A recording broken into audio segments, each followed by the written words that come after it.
back. I'm Shane Green, Culture Hacker. All right, I'm kind of addressing a couple of questions that I've received online, a couple of questions I've received in the consulting business, and I want to kind of try and put this all together. So stick with me right now because I promise it's really important. All right, I'm going to try and connect how culture, leadership, and change all fits in together in a really important package because they are all connected. All right, let's start with culture.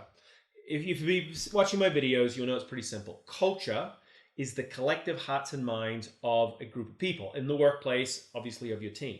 The important thing there is it's the collective hearts and minds, which means overall, most of the time, how do they feel? Hopefully, obviously, most of the time, overall, they feel pretty good. And that's what we call a positive culture.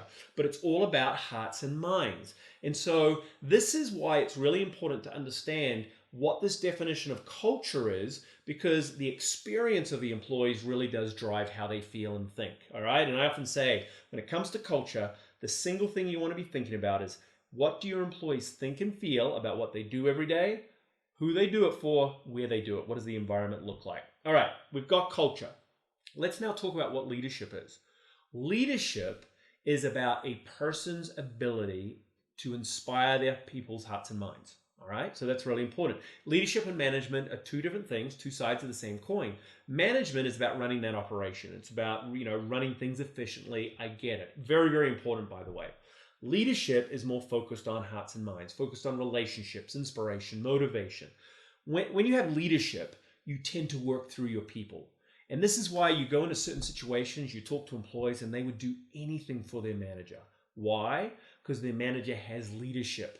What is that leadership? They have connected with the hearts and minds of their people. Their people will do things for them because they feel compelled to, they're committed to, they're loyal to, they want to do something.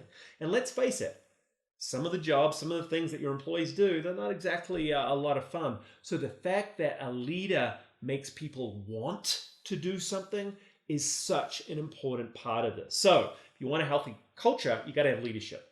You can't just have management. Management will give you your operation, but I would argue that that operation is only going to be so good.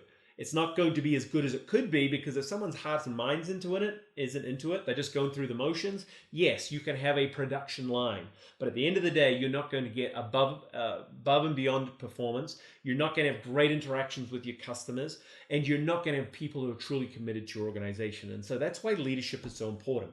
Now let's throw in change. Listen, we've all heard it. We've read all the books. Change management. I don't get it. You can't have change management. Management, again, is about organizing and controlling. You can't control change. And so, I know people can do, well, of course we can control change. We control the rollout of something. Kind of go, all right, you're missing what change is all about. The simplest definition I can give you is that change is the disruption of hearts and minds. So think about it. Yeah, everything's going well in your business, and then there's a change. Maybe it's a new manager. Maybe it's a new piece of technology, a new piece of software. What does it do? It disrupts that hearts and minds. Now, that disruption can be short, or it can be extremely long and painful. How do we make sure that it's short? You got to have leaders in charge. That's where leadership, in my mind, really becomes more important these days. First of all, leaders create the type of culture, the hearts and minds, that helps deliver success for the company. Change is a normal part of life. We can't avoid it. It's going to happen because in the reality is it's happening more and more.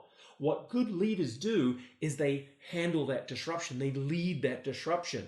Again, hearts and minds get out of whack a little. What does a leader do? It goes in and settles things down. And again, what does a leader do to be able to do that? They're transparent, they're honest, they're authentic. This is what leadership does. This is what attracts people to them and what keeps people to them.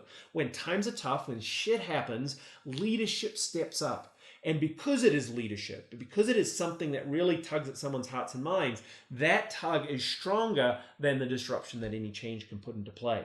So we've got culture, again, the hearts and minds of your people. When you have change, it disrupts those hearts and minds. And I'm telling you now, that's when leadership steps up. That's where leadership turns up and starts to really plays its worth. Listen, I get it. We are very good at promoting managers, people that run a hell of a good operation, that are functionally awesome at planning and organizing and getting things done. But in today's modern world, what I've been calling the experience economy, when you've got workers who, let's face it, are much more emotionally charged and considerate of their emotions, This is why you need leadership. And right now, we have too many managers and too few leaders in our businesses. We're not promoting people that are good at leadership. We're promoting people that are good at management. And that's when you have a disruption in your workplace. That's when your culture goes south. And that's where change gets such a bad name. Focus on leadership development. Focus on their emotional intelligence. Focus on their ability to really connect with people, particularly their employees. That's the success, and that's really the real message that I want to give out to you today, is that in today's work environment, it's leadership that's going to drive your company's success more than ever before. Why? Because it's all about that really important thing, your people's hearts and minds. Anyway, thanks for checking in. Hopefully you learned a little something, and I look forward to seeing you soon. Cheers.